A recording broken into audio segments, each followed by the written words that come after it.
दर्पण इतिहास का आप सभी को इतिहास बतलाने, सोए हुए को नींद से जगाने, वीरों का जो इतिहास आपने भुला दिया है उसी इतिहास के पन्नों से सच बताने हम लेकर आए हैं रेवा टीवी डिजिटल मीडिया का खास कार्यक्रम दर्पण इतिहास का।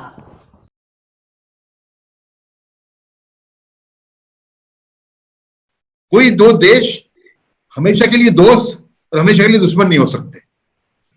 इतिहास में हमको यह बताया जाता है कि बिना खड़ग बिना ढाल के लिए हमने आजादी, ये हमें कहा जाता है, सरासर गलत है। सेकंड वर्ल्ड वॉर में समय ज्यादा जो बलिदान दिया है वो भारत ने दिया है। मैं मानता हूं कि नरेंद्र मोदी जो हैं वो वीर सावरकर की राष्ट्रीय सुरक्षा और कूटनीति की पॉलिसीज को फॉलो कर रहे हैं। राष्ट्रीय सुरक्षा की विजन अगर भारत ने फॉलो की होती पहले दिन से तो भारत आज एक महासत्ता होता, सुपर पावर होता। हिंदुत्व जो है वो हिंदुओं को प्रोटेक्ट करने का कोड है। जवाहरलाल नेहरू वो सावरकर के सब में बड़े विरोधी थे। उन्होंने उनको गांधी हत्या के अंदर जानबूझ के गलत तरीके से उनको फंसाया था। दूसरा, कूटनीति के बारे में ये कहते थे, no two nations can be permanent friends और परमानेंट एनिमीज। कोई दो देश हमेशा के लिए दोस्त और हमेशा के लिए दुश्मन नहीं हो सकते। यह तय करेगा उनकी जो आवश्यकता है उन दो देशों की, वो तय करेगा उनकी रिलेशनशिप। और इसी आधार पर उन्होंने सुभाष चंद्र बोस को 1940 में सुभाष चंद्र बोस को उन्होंने सलाह दी थी कि ब्रिटिश को अगर उखाड़ फेंकना हो तो हमें हमारे दुश्मन को दोस्त गिनना चाहिए, मतलब जर्मनी और जापान को हमें दोस्त गिनना चाहिए। नेताजी से कहा कि आप ये क्या टाइम गंवा रहे हैं यहाँ पे छोटे छोटे कार्यों में अपने आप को अरेस्ट करवा के, आप जाइए, आप मदद ली जर्मनी और जापान की। और सुभाष चंद्र बोस ने मदद ली और कितना बड़ा इसकी असर थी जानना बहुत जरूरी है। इतिहास में हमको ये बताया जाता है कि बिना ढाल के लिए हमने आजादी, ये हमें कहा जाता है, सरासर गलत है। क्लेमेंट एटली जिन्होंने भारत को आजादी दी 1947 के अंदर, 1956 में भारत आए थे और दिल्ली में कलकत्ता में जो वहां के एक्टिंग गवर्नर थे पीबी चक्रवर्ती, उनके घर पे 2 दिन रहे थे। चक्रवर्ती को बड़ा राष्ट्रवादी थे, उनको जानना था कि भाई आपने आजादी कैसे दी हमें, क्योंकि 1942 के बाद में, मतलब क्विट इंडिया मूवमेंट के समाप्त होने के बाद ऐसा कोई प्रेशर कांग्रेस ने पैदा नहीं किया था ब्रिटिशरों पे कि वो अपने को आजादी दे।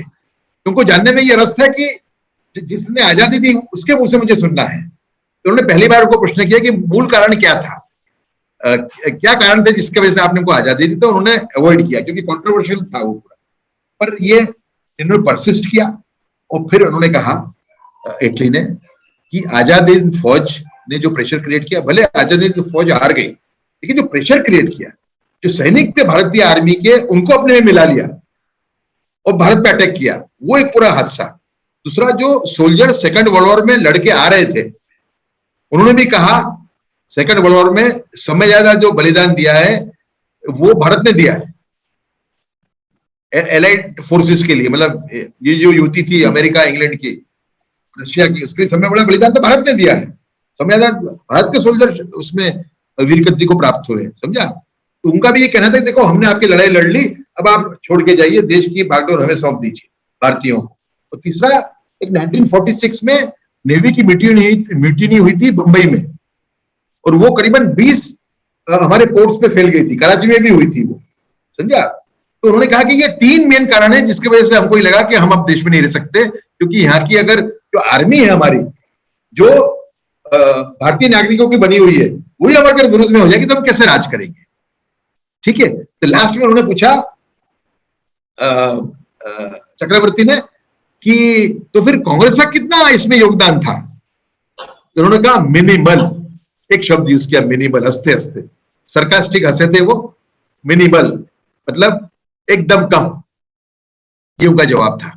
तो वीर सावरकर की बातें कितनी सही है इससे साबित होता है। दूसरा कि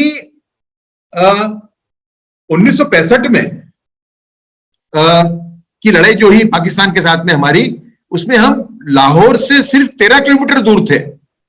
उस टाइम पे हमने युद्ध विराम स्वीकार लिया। सावरकर सावरकर की पॉलिसी अगर फॉलो कर रहे होते तो हम लाहौर को जीत लेते। तो सावरकर ने उस टाइम पे कहा था कि पाकिस्तान को हमें रिबेल प्रोविंस के रूप में ट्रीट करना चाहिए और पहले मौके पे उसको फिर से मिला लेना चाहिए, भारत अखंड भारत के अंदर उसको फिर से ले लेना चाहिए, भारत का उसको भाग बना लेना चाहिए। तो ये मौका हमारे पास 1965 में आया, लेकिन क्योंकि कांग्रेस की पॉलिसीज हम फॉलो करते थे, हमने वर्ल्ड पावर्स के प्रेशर में आके हमने युद्ध विराम स्वीकारा। क्योंकि देखिए जितनी भी पावर्स थी उस टाइम पे, अमेरिका, इंग्लैंड, रशिया, उनके खुद के अंदर के कुछ भी डिफरेंसेस थे, वो मानती थी कि अगर अखंड भारत बन गया तो भारत सब दुनिया का सब में बड़ा देश बनेगा, सब में पावरफुल देश बनेगा। तो उन्होंने फोर्स किया हमें युद्ध विराम स्वीकार करने के लिए, आप समझे, 1965 के अंदर। और 1966 में 1966 में ताशकंद की जो ट्रीटी हुई उसमें जो जीता था वो भी हमने वापस कर दिया। 1971 के अंदर जब श्रीमती गांधी ने पाकिस्तान के 2 टुकड़े किए तो हमें एक बार लगा कि दूसरे सावरकर पैदा हो गए हैं, लेकिन तिमोले एग्रीमेंट के अंदर हमारे पास उस टाइम पे 1 लाख सोल्जर बंदी थे पाकिस्तान के, फिर भी हम पाकिस्तान ऑक्यूपाइड कश्मीर वापस नहीं ले सकते। और तो और 3 हिंदू प्रभावित तालुका थे सिंध के जो हमने जीत कर रखे थे, 1 साल पे हमारा राज था वहां पे, वो हमने वापस दे दिए। वहां के हिंदू इतने डर गए कि उन्होंने उन तालिका जीतने में भारतीय सेना की मदद की थी। वो हिंदू इतने डर गए कि वहां से 1 लाख हिंदू माइग्रेट हुए भारत में डर के, समझा। तो कुल मिला के वीर सावरकर के विजन, राष्ट्रीय सुरक्षा की विजन अगर भारत ने फॉलो की होती पहले दिन से, तो भारत आज एक महासत्ता होता, सुपर पावर होता। बिल्कुल। और आपने बताया कि मोदी जी को काफी नजदीक से आपने देखा है और साथ ही साथ जो उनके कार्य हैं उनको देखा है, और उसके बाद मैं अगर कहूं कि 2002 के बाद मोदी जी के जो कार्य को देखें, चाहे गुजरात से शुरू करें और फिर आज हम 2014 से लेके अब तक की बात करें, तो कहीं ना कहीं लेफ्ट भी उनको एक वीर सावरकर की छवि वाला मानता है कि कट्टर हिंदुत्व की बात करते हैं। अब आप मोदी को ही नहीं बल्कि योगी को आज के समय में, इवन हम बात करें हेमंत जी के, तो उनके विषय में भी यही बोला जाता है कि ये जो है वो कट्टर हिंदुत्व वाले हैं। क्या कहेंगे आप? देखिए, कट्टरवादी हिंदुत्व नाम की कोई चीज नहीं होती जी। हिंदुत्व नाम से ही सही शुरू है, समझो आप। लेकिन जो लोग हिंदुत्व के नाम पे कोई ऐसा अत्याचार कर रहे हैं, हाँ, तो वो हिंदुत्व को फॉलो नहीं कर रहे, आप समझे। नरेंद्र मोदी या योगी आदित्यनाथ जी हैं, ये लोग सही राष्ट्रभक्त हैं। ये कोई, आप देखिए, आपको इस बात का ज्ञान होना चाहिए कि इतना दुष्प्रचार उनके सामने चल रहा है, मोदी जी के सामने, कुछ मुसलमान तबकों के द्वारा। लेकिन आपको याद रहना चाहिए कि जो स्कॉलरशिप्स हैं मुसलमान स्टूडेंट्स के लिए, जो उस समय ज्यादा मोदी सरकार के टाइम पे मिली है इनको, आप समझे। तो क्या नरेंद्र मोदी ये कह रहे हैं कि मैं रोड बनाऊंगा तो मुस्लिम एरिया में से मुस्लिम जो प्रभावित इलाके उनमें रोड कम मिलेगा? क्या रेड करते जब ये कर रहे हैं कि हम मुसलमानों पे रेड ज्यादा करेंगे, इनकम टैक्स के हिंदुओं पे कम करेंगे? ये बात ही गलत है, समझे आप। ऐसे कट्टरवादी टाइप का कोई चीज ही नहीं है, समझो आप। हाँ, जो ग्रुप्स नीचे कुछ अत्याचार कर रहे हैं, कहीं कर रहे हैं, वो गलत है। हम वीर सावरकर को आर्थिक नीति से जोड़ के नहीं देख रहे, हम सिर्फ उनकी राष्ट्रीय सुरक्षा की बात कर रहे हैं। तो जहां तक हमने किताब में कहा है कि वीर सावरकर जो है वो हमारे राष्ट्रीय सुरक्षा के पितामह हैं। जहां तक राष्ट्रीय सुरक्षा का सवाल है, नरेंद्र मोदी बिल्कुल वीर सावरकर के आइडियोलॉजी के आधार पे चल रहे हैं। चाइना देखिए, चाइना ने गालवान में अटैक क्यों किया? चाइना को लेके कई लोगों ने प्रश्न उठाए नरेंद्र मोदी जी के सामने कि भाई ये तो चाइना के सामने ये राजीव गांधी रोज उठाते हैं, राहुल गांधी, समझा। लेकिन चाइना ने इसके लिए गालवान में अटैक किया कि जो 3300-3400 किलोमीटर की हमारी जो बॉर्डर है चाइना में, चाइना के साथ में, उसमें इंफ्रास्ट्रक्चर को स्ट्रॉन्ग करने का काम नरेंद्र मोदी सरकार ने किया हुआ है जी। वहां रोड बन रहे हैं, वहां गेस्ट हाउसेस बन रहे हैं, वहां हेलीपैड बन रहे हैं, वहां एयरपोर्ट बन रहे हैं, समझा। तो चाइना को ऐसा कोई चैलेंज ही नहीं किया था, इसके लिए चाइना ने गलवान में अटैक किया, समझे आप। चाइना को आदत ही नहीं, चाइना को 1962 के बाद में करीब करीब एक आध दो समय ऐसा हुआ मेरे ख्याल से, एक दो ही ऐसे इंसिडेंट है जहां हमें लगता था कि हम चाइना से ढंग से बात कर रहे हैं, वरना ये होता था क्या कि चाइना शेर है और हम बिल्ली है, इस टाइप का वातावरण था। आज उलट के हुए। 62 के इसके बाद ये नरेंद्र मोदी है, जिसकी कल उन्होंने जो स्टेप लिया कि गलवान के अंदर एक सोल्जर है, उसको उन्होंने टॉर्च गन बनाया विंटर ओलंपिक्स का, तो उन्होंने विंटर ओलंपिक्स का ही उन्होंने बॉयकॉट कर दिया, डोकलाम के अंदर खदेड़ दिया चाइना को। तो नरेंद्र मोदी कूटनीति और राष्ट्रीय सुरक्षा, ये दोनों में ही वीर सावरकर का अनुकरण कर रहे हैं और पूरी तरह से कर रहे हैं। बिल्कुल, तो मतलब ये आप मानते हैं कि आज जो विचारधारा है हमारे भारत की, प्राकृतिक विचारधारा, वो वीर सावरकर की विचारधारा पर आधारित है, और इसीलिए न सिर्फ हमारे भारत में बल्कि नरेंद्र मोदी जो हैं आज विश्व में एक ऐसे नेता बन गए हैं जिनको देखने के लिए, जिनको मिलने के लिए लोग जो है काफी उत्सुक हो जाते हैं। और कहीं ना कहीं आज भारत को एक नया, कह सकते हैं कि नया भारत के रूप में उन्होंने विकसित किया है, आज वो सम्मान दिया है। उससे पहले अगर हम 2014 को देखें तो उस समय भी मतलब हमारे देश से प्रधानमंत्री बाहर जाते थे तो उतना सम्मान नहीं मिलता था जितना 2014 के बाद से भारत को मिला। आज ये सम्मान जो है विदेशी हमको नमस्कार कह के या नमस्ते कह के संबोधित करता है, तो हमको बहुत अच्छा लगता है। तो कहीं ना कहीं आज जो प्राकृतिक विचारधारा है भारत की, वो वीर सावरकर की विचारधारा के समान ही है या बल्कि वही विचारधारा चल रही है, क्या कहेंगे आप? तभी इतनी हमको लोकप्रियता मिल रही है। मैं मानता हूँ कि नरेंद्र मोदी जो हैं वो वीर सावरकर की राष्ट्रीय सुरक्षा और कूटनीति की पॉलिसीज को फॉलो कर रहे हैं, बिल्कुल हूबहू फॉलो कर रहे हैं जी। इसके लिए वीर सावरकर को जानना बहुत जरूरी है, देश जानता नहीं है। हमने दिखाने का प्रयास किया इस किताब को लिख के। वीर सावरकर चाणक्य नीति नहीं मानते थे, जो सुभाष चंद्र बोस को उन्होंने कहा कि ग्लोबल स्टेज के ऊपर हमारे दुश्मन के दुश्मन को हमें दोस्त गिनना चाहिए, इसलिए आप जाके जापान और जर्मनी की मदद लीजिए, समझे आप? तो इसको ही बोलते हैं कूटनीति। ये क्या है? कूटनीति है। आज जैसे कि चाइना के साथ हमारे संबंध बिगड़े हैं, तो हमें देशों के दूसरे देशों के साथ, चाइना के दुश्मन देशों के साथ हम संबंध को डेवलप करने का खूब प्रयत्न कर रहे हैं, यही कूटनीति और क्या है। और उसमें समय बड़ा उसका जो आधार है, जो प्रूव करता है कि नेशन फर्स्ट, राष्ट्र हित में होगा वही हम करेंगे। आप देखिए यूएन के अंदर जो भाषण होते हैं आजकल अलग अलग मुद्दों के ऊपर, उसमें आप देखिए बिल्कुल देशभक्ति छलकती है, बिल्कुल इस्लामिक फोबिया की बात चलती है, तो मोदी सरकार ने हिंदू फोबिया की बात चालू की। ये कूटनीति है। पर हमारी कूटनीति ऐसा है कि जो बहुत बड़ा हमारे साथ एक धोखा हुआ देश के साथ में, वो ये हुआ कि जो भारत की नीतियां थी वो हमेशा मुस्लिम प्रभावित रही। कैसे, मैं आपको बताता हूं।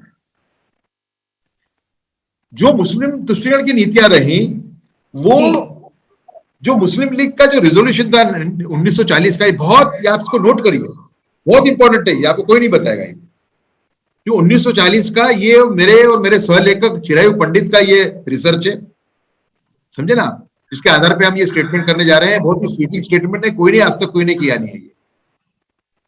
देखिए ऐसा है कि जो मुस्लिम प्रभावित नीतियां भारत ने फॉलो की 60 साल तक, वो असल में जो 1940 का मुस्लिम लीग का जो पाकिस्तान रेजोल्यूशन था, उसका दूसरा भाग है। पाकिस्तान रेजोल्यूशन के दो भाग थे। पहला भाग था कि भारत के मुसलमानों को एक अलग देश चाहिए, और दूसरा भाग था कि विभाजन होने के बाद में जो मुसलमान भारत में रह जाएंगे उनको भारत कैसे ट्रीट करेगा, वो डिमांड भी उन्होंने की थी उसमें, और उसको ही हम फॉलो कर रहे हैं। दूसरा, भारत की जो विदेश नीति है, वो खिलाफत के टाइम पे कांग्रेस ने खिलाफत रेजोल्यूशन पास किया था महात्मा गांधी ने, उसमें महात्मा गांधी की प्रमुख भूमिका थी। उन्होंने कहा था कि आजाद भारत के अंदर भारत की कूटनीति will take into consideration foreign policy, rather India's foreign policy will take into consideration the religious obligations of the Muslims.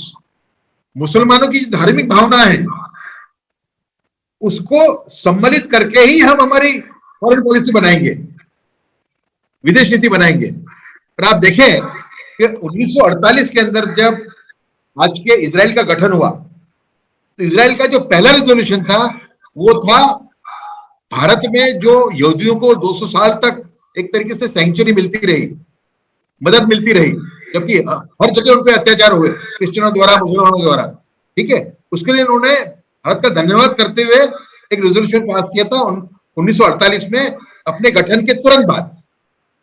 ऐसे जो हमारा नेचुरल एलाई था इजराइल, उसको हमने 44 साल के बाद फुल रिकॉग्निशन दिया। 44 साल, 44 years आफ्टर इंडियाज इंडिपेंडेंस। क्यों? तो हमारे जो मुसलमान नेता थे बोलते थे यहूदी देश है, इसके सामने सब इसके साथ संबंध नहीं रखते। तो कुल मिला के हुआ कि जो पाकिस्तान की पॉलिसीज थी वो भारत में जारी नहीं, पाकिस्तान बनने के बाद में भी, समझा? ये बहुत बड़ा धोखा हुआ है भारत की जनता के साथ। जी, दूसरी बात मैं आपसे कहना चाहूंगी, जैसे कि अभी भारत में हिंदुत्व शब्द पर बड़ा, जो कह सकते हैं कि कोई कहता है कि हिंदुत्व शब्द जो है वो अलग है हिंदू से, और ये जो विचारधारा लेकर आए थे वो वीर सावरकर जी लेकर आए थे, और हिंदू कहलाना उन्हें बहुत अच्छा लगता था। कोई उन्हें हिंदू कह के अगर संबोधित करता था तो अपने आप में सम्मान, उन्हें गौरवान्वित महसूस होता था। और हिंदुत्व विचारधारा जो थी उनकी, वो किसी धर्म विशेष को लेकर नहीं थी कि भैया आप हिंदुत्व विचारधारा के हैं इसका मतलब ये है कि आप मंदिर जाते हैं। उनकी जो विचारधारा वो वैसी ही थी ही नहीं। और आप जिस देश में रह रहे हैं, जब विभाजन हो रहा है और कहा जा रहा है कि इतना परसेंट जो है वो हिंदू यहाँ रहेगा और उसके बाद दूसरा जो बन रहा है वहां पर पाकिस्तान में उतना मुस्लिम रहेगा, और लोग आज सवाल ये करते हैं कि हिंदू शब्द जो है वो संविधान में नहीं है। ठीक है, तो आप जिस देश में रह रहे हैं, हिंदुस्तान में रह रहे हैं, तो हिंदू शब्द कैसे संविधान में नहीं है? क्या कहेंगे आप? हिंदुत्व के अंदर जो तफावत करने का प्रयास है, ये देश के आंखों में धूल झोंकने का प्रयास है। हिंदुत्व जो है वो हिंदुओं को प्रोटेक्ट करने का कोड है, वो कोई आक्रमण करने का कोड नहीं है। जो सावरकर ने 1937 के अपने उनका जो हिंदू महासभा के अध्यक्ष बनने के बाद में उनका जो अध्यक्ष के रूप में पहला भाषण था, उसमें कहा था, if minority has a right to protection, majority too has a right to protection against an aggressive minority. तो हिंदुत्व जो है वो कोड है। ये हिंदुत्व वर्ड का जो कॉइन किया था वो सावरकर ने किया था। उनकी किताब जो हिंदुत्व 1923 में लिखी, वो हिंदुत्व जो आइडियोलॉजी है, जो कोड ऑफ प्रोटेक्शन है, उसको इवॉल्व करने की आवश्यकता क्यों पड़ी सावरकर जी को और बाद में डॉक्टर हेडगेवार को, समझा? देखिए 1916 के अंदर लखनऊ पैक्ट हुआ। ये एक तरीके से पहला स्टेप था कांग्रेस द्वारा मुस्लिम तुष्टीकरण का, और अनफॉर्चुनेटली इसके जो प्रणेता थे वो तिलक थे। इसके लिए मैंने कहा कि तिलक को भी ये जो मुसलमान रणनीतिकार जो हैं वो मिसलीड करने में सफल रहे। 1916 के लखनऊ पैक्ट के अंदर मुस्लिम हिंदू मेजोरिटी प्रोविंसेस में जहां 100 सीट हिंदुओं को दी गई, वहां मुसलमानों को 200 से 300 सीट दी गई प्रोटेक्शन के नाम पे। और वही एडवांटेज जो मुस्लिम मेजोरिटी प्रोविंस थे वहां हिंदुओं को नहीं मिला, प्रोपोर्शनेट एडवांटेज। आप समझे? उसके बाद में खिलाफत हुआ। खिलाफत के अंदर ये खतरा और भी मंडराने लगा, क्योंकि गांधी जी आ गए, तिलक निकल गए। तिलक तो थोड़े प्रैक्टिकल भी सोचते थे, गांधी जी ये सोचते थे कि हिंदू मुस्लिम एकता के बगैर भारत को आजादी मिल ही नहीं सकती। खिलाफत का उन्होंने एक्सपेरिमेंट किया, जो पैन इस्लामिस्ट मुसलमान थे उनके साथ हाथ मिलाने का, जिसकी वजह से केरला के हिंदुओं और क्रिश्चियनों पे भयंकर अत्याचार हुए। ठीक है, उस टाइम पे सावरकर जब जेल में थे, उनको ये सब इंफॉर्मेशन मिला करती थी। उस टाइम पे उन्होंने सोचा कि मुझे हिंदुओं के लिए कोड बनाना पड़ेगा, उसको डिफाइन करना पड़ेगा। So Hindutva is a code to protect Hindu interest and to usher true nationalism, समझा? और उसके 3 साल के बाद में, 2 साल के बाद में आरएसएस का गठन हुआ। डॉक्टर हेडगेवार थे, वो 1924 में जब सावरकर रत्नागिरी आए, जब रिगरस जेल में से बिल्कुल छूट गए, रत्नागिरी में आके रहे गांव के अंदर, तो वहां उनको डॉक्टर हेडगेवार मिलने आए। और मैं मानता हूं कि ये जो आरएसएस को का गठन करने का जो हेडगेवार का जो प्रयास था, जो जो एक्शन था, उसके अंदर सावरकर जी का भी रोल होगा। रिकॉर्डेड नहीं है कहीं, लेकिन सावरकर को समय पहले वो सावरकर को मिले थे, वो भी वो किताब लिखने के बाद, हिंदुत्व नाम की किताब जो लिखी उन्होंने, समझा। तो मैं मानता हूं कि डॉक्टर हेडगेवार ने किताब पढ़ी होगी, तो बाद में उनके मन में विचार आया होगा कि मुझे इसके अंदर ये एक मेरे पास में कोड हाथ में आ गया है, एक डायरेक्शन आ गया, आ गया, अब मैं इसको इंप्लीमेंट करूंगा। आप समझे। तो कुल मिला के वीर सावरकर का जो हिंदुत्व है वो ही राष्ट्रवाद है, नाम उसका हिंदुत्व है जी। पर बिन शर्ती राष्ट्रवाद उसको बोलते हैं हिंदी में, बिन शर्ती राष्ट्रवाद, अनअलाउड नेशनलिज्म इंग्लिश के अंदर, उसमें कोई फर्क नहीं है, समझा। तो ये हिंदू और हिंदुत्व के बीच में जो एक प्रयास है कांग्रेस का और कई लोगों का एक भ्रम पैदा करने का, वो एक देश और हिंदुओं के आंखों में धूल झोंकने का प्रयास है, और अपनी जो उनकी नीतियां हैं मुस्लिम तुष्टीकरण की, उसको एक तरीके से उसको जस्टिफाई करने का प्रयास है। जी, आपको नहीं लगता कि देश का दुर्भाग्य है कि जो इंसान अखंड भारत की बात करता है, जो इंसान हिंदुत्व की बात करता है, भारतीयों की रक्षा की बात करता है, और उसके बाद जो इंसान विखंडन के पहले ही देश की आजादी की बात करता है, चाहे वीर सावरकर की बात करूं या फिर मैं सुभाष चंद्र बोस की बात करूं, तो इन लोगों की अगर बात उस समय लोग मानते तो आज हमारा जो भारत है वो अखंड भारत तो होता ही होता ना। तो हमारे पास जो कहते हैं कि जो चीन की हार हुई थी, चीन से हमारी जो हार हुई थी वो होती, या फिर पाकिस्तान बनता, बल्कि देश हमारा भारत जो है वो अखंड रहता। उस समय के नेताओं ने उनकी बातें नहीं मानी, और आज कहीं ना कहीं उसका पूरा जो खामियाजा है हम सभी भुगत रहे हैं। अगर सुभाष चंद्र बोस की बात करूं, से जब मेरी मुलाकात हुई थी तो उनका ये कहना था कि देश हमारा जो है 44 में ही आजाद हो जाता है। वीर सावरकर की अगर हम बात कर रहे हैं, तो चाहते ही नहीं थे कि देश जो है विभाजित हो, देश एक रहे, वो ये चाहते थे, और साथ ही साथ वो राष्ट्रवाद की बात करते थे। तो क्या बुरा करते थे? आपको नहीं लगता कि कहीं ना कहीं दुर्भाग्य है हमारा? दुबे, एक और बात मैं समझाना चाहूंगा यहाँ पे आपको कि वीर सावरकर को हमको थोड़े से अलग परिप्रेक्ष्य में देखना पड़ेगा, क्योंकि जो मुसलमान रणनीतिकार है उनकी जो स्ट्रेटेजी है उसको समझने में कुछ लोगों ने देर से समझा और कुछ लोग टोटली फेल हो गए, समझा आप, है ना। तो मैं जैसे कि बताऊं कि अपन सुभाष चंद्र बोस जी की बात करें तो आपकी बिल्कुल बात सही है कि सुभाष चंद्र बोस की पॉलिसी हमने फॉलो करी होती तो आज हम महासत्ता होते, बिल्कुल सही बात है। लेकिन आपको याद रहे कि जो अखंड भारत वंदे मातरम को जो कर्टेल किया गया दो स्टैंजा में, वो जो कमेटी थी उस कमेटी में नेहरू और नेताजी बोस दोनों थे। आप समझ रहे हो इस बात को। तो नेताजी भी मुसलमान रणनीतिकारों की जो नीतियां हैं उनको पूरी तरह से नहीं समझ पाए थे, समझा। और 1942 का जो रिजोल्यूशन पास हुआ कांग्रेस का कि provinces will have a right to self determination, उस टाइम पे सरदार पटेल ने इसका विरोध नहीं किया था। सरदार पटेल ने उस टाइम पे विरोध किया होता तो देश का विभाजन शायद न होता। सरदार पटेल जागे, लेकिन लेट जागे, 3 साल लेट जागे।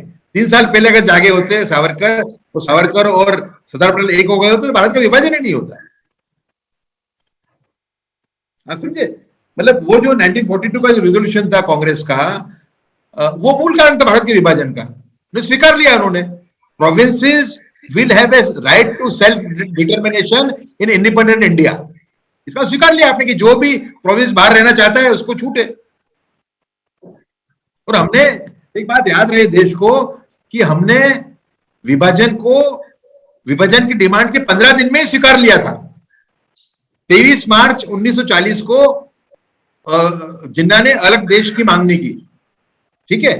और 6 अप्रैल 15 दिन से कम के अंदर गांधी जी ने एक लेख लिखा जिसमें उन्होंने विरोध किया जिन्ना की डिमांड का, लेकिन लास्ट में लिखा कि जो मुसलमान 8 करोड़ मुसलमान अगर भारत में रहना नहीं चाहते हैं तो मैं उनका विरोध कैसे कर सकता हूं, उनको कैसे रख सकता हूं। उसी दिन हमने दे दिया था पाकिस्तान, और हमने फिर जिन्ना से डील करने का प्रयत्न किया। याद रहे, जिस दिन भारत जिन्ना ने डिमांड की पाकिस्तान की, इससे कई नेता थे देश के अंदर मुसलमान जिन्होंने पाकिस्तान का विरोध किया। सिकंदर आयत खान, फजलुल हक बाद में मुस्लिम लीग के बहुत बड़े नेता बन गए, समझा, इन्होंने सबने विरोध किया था। लेकिन कांग्रेस और गांधी जी ने डील किया सिर्फ जिन्ना के साथ। जिन्ना का कद बढ़ता गया मुस्लिम कम्युनिटी के बीच में, तो प्रोपोर्शनेटली जो लोग पाकिस्तान का विरोध कर रहे थे उनका कद घटता गया। अगर कांग्रेस और गांधी जी ने ये नीति बनाई होती कि हम जो भी विरोध कर रहे हैं भारत के विभाजन का, उसको हम साथ में रखेंगे, जैसे कि कांग्रेस, हिंदू महासभा और वो मुस्लिम नेता जो पाकिस्तान का विरोध कर रहे थे, अगर ये ऐसा एक एंटी पाकिस्तान फ्रंट बनाते तो भारत का विभाजन ही नहीं होता। जी, देश के युवाओं को आज जरूरत है कि सावरकर जी से साक्षात्कार कराया जाए, और आपने जो एक किताब लिखी है वो अधिक से अधिक हमारे देश का युवा पढ़े। और मैं तो चाहती हूँ कि ऑल ओवर इंडिया में आप हर एक स्टेट में, बल्कि हर एक जिले में अपना एक वर्कशॉप रखें, ताकि जो आज की युवा पीढ़ी है, जो इतिहास को जानना चाहती है, जो रियल हिस्ट्री है जो उनसे छुपाई जा रही है, आज उनके सामने आ पाए, एटलीस्ट वो जान तो पाए कि वीर सावरकर जी ने क्या किया, सुभाष चंद्र बोस जी ने क्या किया, या वल्लभ भाई पटेल ने क्या किया, और गांधी जी ने क्या किया, गांधी जी की विचारधारा क्या थी, या जवाहरलाल नेहरू की विचारधारा क्या थी।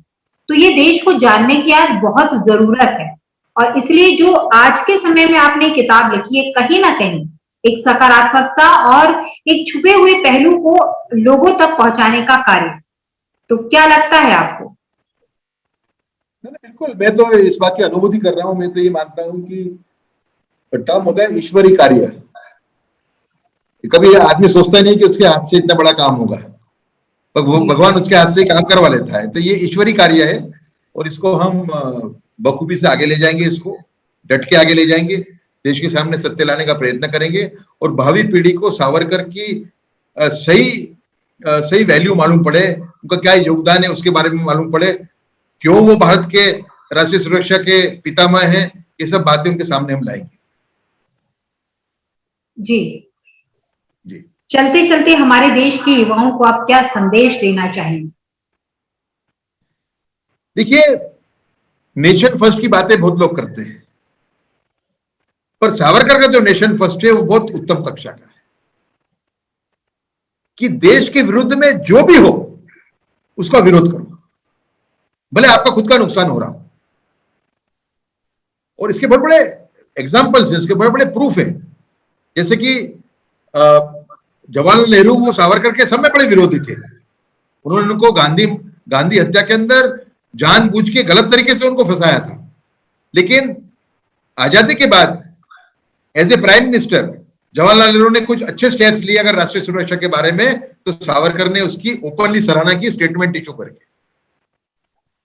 तो हम नेशन फर्स्ट को हमारा धर्म बनाए। जैसे कि मिसाल के तौर पे आज एक फैशन बन गई है कि एक वर्ग है जिसको बोलते हैं बहुराष्ट्रवादी या अल्ट्रा राष्ट्रवादियों का, अल्ट्रा हिंदुत्व वालों का, कि जो पूरी मुसलमान कम्युनिटी को ही बदनाम करता है, समझा। तो ये भी देश के हित में नहीं है। आज कश्मीर के अंदर रोज मुसलमान मर रहे हैं भाई भारत के लिए, तो हमें अच्छे मुसलमान है, भले कम हो ज्यादा हो, लेकिन उनके लिए हमें जगह रखनी पड़ेगी। हम पूरी कम्युनिटी को कंडेम नहीं कर सकते। अगर पूरी कंडेम कर रहे हो तो वो नेशन फर्स्ट के विरुद्ध में, जो सावरकर ने जो शिया मुस्लिमों के साथ में जो किया, जो उन्होंने रिएक्शन दिया, वो नेशन फर्स्ट है। जिस तबके से आपका एक विवाद चल रहा है, उस तबके में दो आदमी भी अच्छे हैं, तो आपको उनको अप्रिशिएट करना चाहिए। तो नेशन फर्स्ट अगर भारत का मंत्र बन जाए हर एक युवा का, तो भारत की प्रगति की जो स्पीड है वो अनेक गुना बढ़ेगी। मेरे ख्याल से सावरकर के नेशन फर्स्ट को हमारे युवा पीढ़ी अपनाए, यही मेरा उनके लिए मैसेज है। जी, तो बहुत बहुत धन्यवाद इतनी महत्वपूर्ण जानकारी देने के लिए। और साथ ही आज के युवाओं को ये जानने की जरूरत है कि जिस इंसान ने अखंड भारत के बारे में सोचा और जिसने हिंदुत्व की बात की, उसको काला पानी का दर्द भी झेलना पड़ा, उसको कोड़े भी सहने पड़े और उसको मतलब दुनिया कह सकते हैं कि लोगों से दूर रखा गया, जिसकी विचारधारा शायद अखंड भारत की थी, जिसकी विचारधारा हमारे भारत में हिंदुत्व की रक्षा करने की थी, हिंदुओं पर गर्व करने की थी, उसे दरकिनार करके रखा गया। उसे कहा गया कि वो टू नेशन की बात करता है, विखंडन की बात करता है। उसको कहीं ना कहीं एक हिंदू आतंकवाद के रूप में दिखाया जाने लगा और युवा पीढ़ी जो है वो इस बात को नहीं जानती है। हम धन्यवाद करना चाहेंगे माहुरकर जी का कि जिन्होंने कह सकते हैं कि आंखों के सामने जो एक पर्दा पड़ा था उसे हटा दिया है। उन्होंने इतनी मेहनत करके इस बुक को लिखा है, तो मैं चाहूंगी जितने लोग भी हमारे इस कार्यक्रम को देख रहे हैं, एक बार सावरकर जी की इस किताब को जरूर पढ़ें, जिसमें माहुरकर जी ने लिखा है the man who could have prevented partition. तो आपके आंखों के सामने जो पर्दा पड़ा है वो हट जाएगा और जो इतिहास के पन्ने हैं जिसको आपसे छुपाया गया है वो आपके सामने आ जाएगा। आपके देश की संस्कृति, आपके देश की विरासत और देश के बारे में वो जानने को मिलेगा जो शायद आप और हम नहीं जान पा रहे थे। लेकिन हाँ, जैसे कि माहुरकर जी ने कहा कि वो गुजरात में थे, उन्होंने बहुत करीब से मोदी जी को देखा है और मोदी जी जब प्रधानमंत्री बने तो देश को एक नया रंग, एक नया रूप, एक नया कह सकते हैं कि पहचान उन्होंने दिलाई और जो निरंतर चल रही है। और ये हमारी और आपकी ही कह सकते हैं कि सौभाग्य की बात है कि हमारे देश में ऐसे प्रधानमंत्री हैं जो देश को विश्व गुरु का एक खिताब देना चाह रहे हैं और साथ ही साथ वो हमारे देश के हर एक युवा को, हर एक बच्चे को वो पहचान अलग से दिला रहे हैं जिस पर आज हम सभी गौरवान्वित महसूस करते हैं। तो बहुत बहुत धन्यवाद आपका उदय सर। और मुझे बहुत खुशी हो रही है कि रेवा टीवी डिजिटल मीडिया के साथ आपने अपनी बातें शेयर की और हमारा भी यही एक कह सकते हैं कि एक रिस्पॉन्सिबिलिटी हमारी कि हम भी आपकी बातों को लोगों तक पहुंचाए और जो सच है उसे हम दुनिया के सामने लाएं। बहुत बहुत शुक्रिया। मैं भी आपका धन्यवाद करता हूं कि आपने मेरे सावरकर पे जो विचार है वो रखने का मुझे मौका दिया और रेवा टीवी डिजिटल मीडिया जिसको जन की आवाज कहा जाता है उसको मैं शुभकामनाएं देता हूं कि इसी टाइप के कार्यक्रम वो लोगों के सामने लाए, लोगों में जागृति फैलाए और देश के उत्थान का एक नया रास्ता खोले। धन्यवाद। धन्यवाद।